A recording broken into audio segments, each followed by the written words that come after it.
ಭದ್ರಾವತಿಯ ಎಂಪಿಎಂ ಮಿಷನ್ಗಳು ಕಳ್ಳತನವಾಗ್ತಾ ಇವೆ. ದೊಡ್ಡ ದೊಡ್ಡ ಸಚಿವರ ಕಾರ್ಖಾನೆಗಳಿಗೆ ಸೇರ್ತಿವೆ ಎಂದು ಜೆಡಿಎಸ್ ಮುಖಂಡ ಮಧುಕುಮಾರ್ ಗಂಭೀರ ಆರೋಪ ಮಾಡಿದ್ದಾರೆ. ಮಾಧ್ಯಮ ಪ್ರತಿನಿಧಿಗಳ ಜೊತೆ ಮಾತಾಡಿದ ಅವರು, ವಿಐಎಸ್ಎಲ್ ಉಳಿಸುವ ಯತ್ನ ನಡೀತಾ ಇದೆ, ಆದರೆ ಎಂಪಿಎಂನಲ್ಲಿರುವ ದೊಡ್ಡ ದೊಡ್ಡ ಯಂತ್ರಗಳು ಪ್ರಭಾವಿ ಸಚಿವರ ಕಾರ್ಖಾನೆಗಳನ್ನ ಸೇರ್ತಿವೆ ಎಂದು ಆರೋಪಿಸಿದರು.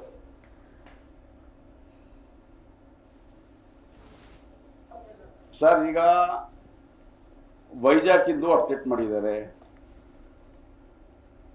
ಇದೇ ಕುಮಾರಣ್ಣವರು ನನಗೆ ಒಂದು 2-3 ಮೀಟಿಂಗ್ ನಾನು ಮೋದಿಜಿಯವರ ಹತ್ರ ಕೂತು ಮಾತಾಡ್ತಾ ಇದ್ದೀನಿ.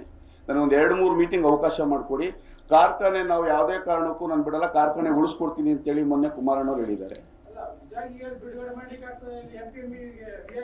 ಹೌದು ಸರ್, ಈಗ 15,000 ಕೋಟಿ ಹಣ ಬೇಕು ಅಂದ್ರೆ, ಒಂದೊಂದು ಕಾರ್ಖಾನೆ ಓಪನ್ ಮಾಡ್ಲಿಕ್ಕೆ 15,000 ಕೋಟಿ 20,000 ಕೋಟಿ ಬೇಕು ಅಂದ್ರೆ ಒಂದೊಂದೇ ಪಾರ್ಟ್ ವೈಸ್ ಮಾಡ್ಕೊಂಡ್ ಬರ್ತಾ ಇದಾರಲ್ಲ. ಹೌದು ಹೌದು, ಮೊನ್ನೆ ಲೋಕಸಭಾ ಚುನಾವಣೆ ಮುಗ್ದು ಈಗ 1 ವರ್ಷನೂ ಆಗಿಲ್ಲ. ಹಾಲೆ ಬೇರೆ ದೇಶಕ್ಕೆ ಇವತ್ತು ಕುಮಾರಣ್ಣ ಸೀಮಿತ ಆಗಿದ್ದಾರೆ, ನಮ್ಮ ರಾಜ್ಯಕ್ಕೆ ಸೀಮಿತ ಆಗಿಲ್ಲ. ಇಡೀ ದೇಶ ಪೂರ್ತಿ ನೋಡ್ಕೊಂಡ್ ಬರ್ತೇನೆ, ನಮ್ಮ ರಾಜ್ಯನ ಬಿಟ್ಕೊಡ್ತಾರ? ನಮಗೆ ಗ್ಯಾರಂಟಿ ಇದೆ ಕುಮಾರಣ್ಣ ಕಾರ್ಖಾನೆ ಓಪನ್ ಮಾಡ್ತಾರೆ ಅಂತ. ಅಲ್ಲ, ಪ್ರಥಮ ಆದ್ಯತೆ ಕೊಡ್ಬೇಕು ಅಂದ್ರೆ ಈಗ ಇಡೀ ಈಗ ನಮ್ಮ ಈಗ ನೋಡಿ, ಈಗ ದೇಶಾದ್ಯಂತ ಕಾರ್ಖಾನೆಗಳು ಹಲವಾರು ಅಲ್ಲಿ ಅವರದೇ ಒಂದು ಕಮಿಟ್ಮೆಂಟ್ ಇರ್ತದೆ. ಅಲ್ಲ, ಪ್ರೋಸೆಸ್ ಅಲ್ಲಿ ಇದೆ, ಅದನ್ನೇ ಹೇಳ್ತಾ ಇದ್ದೀನಿ. ಪ್ರೋಸೆಸ್ ಅಲ್ಲಿ ಇದೆ. ಕಾರ್ಖಾನೆ ಅವರು ಓಪನ್ ಮಾಡಲ್ಲ, ನನ್ನ ಸಾಕಾರ ಮಾಡಲ್ಲ ಅಂತ ಎಲ್ಲೂ ಕುಮಾರಣ್ಣ ಹೇಳಿಲ್ಲ. 100% ಕಾರ್ಖಾನೆ ಓಪನ್ ಮಾಡ್ತಾರೆ ಕುಮಾರಣ್ಣವರು.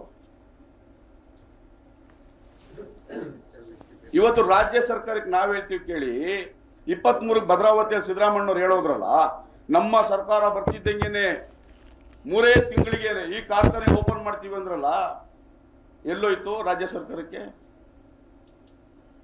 ಯಾಕೆ ಓಪನ್ ಮಾಡಲಿಲ್ಲ? ಎಂಪಿಎಂ ಕಾರ್ಖಾನೆಯಲ್ಲಿರೋಂಥ ಮೋಟ್ರ್ ಮಿಷಿನ್ಗಳೆಲ್ಲ ಕೆಲವಾರು ಮಿನಿಸ್ಟ್ರುಗಳಿಗೆ ಯಾರ್ಯಾರು ಕಾರ್ಖಾನೆ ಇದೆ ಅಲ್ಲಿಗೆ ಸಪ್ಲೈ ಆಗ್ತಾ ಇದೆ. ಇದನ್ನ ಯಾರು ಕೇಳೋರಿಲ್ಲ. ನಮ್ಮ ಭದ್ರಾವತಿ ಕಾರ್ಖಾನೆ ಮಿಷಿನರಿ ಎಲ್ಲಿದೆ? ರಾತ್ರಿ 1 ಗಂಟೆ 2 ಗಂಟೆಗೆ ಸರ್ಚ್ ಮಾಡಬೇಕು, ಟಾರ್ಚ್ ಹಾಕಿ. ಎಲ್ಲೋಗ್ತಿದ್ದಾವೆ ಮಿಷಿನರಿಗಳು? ಇವ್ರು ಕಾರ್ಖಾನೆ ಓಪನ್ ಮಾಡ್ತಾರಾ?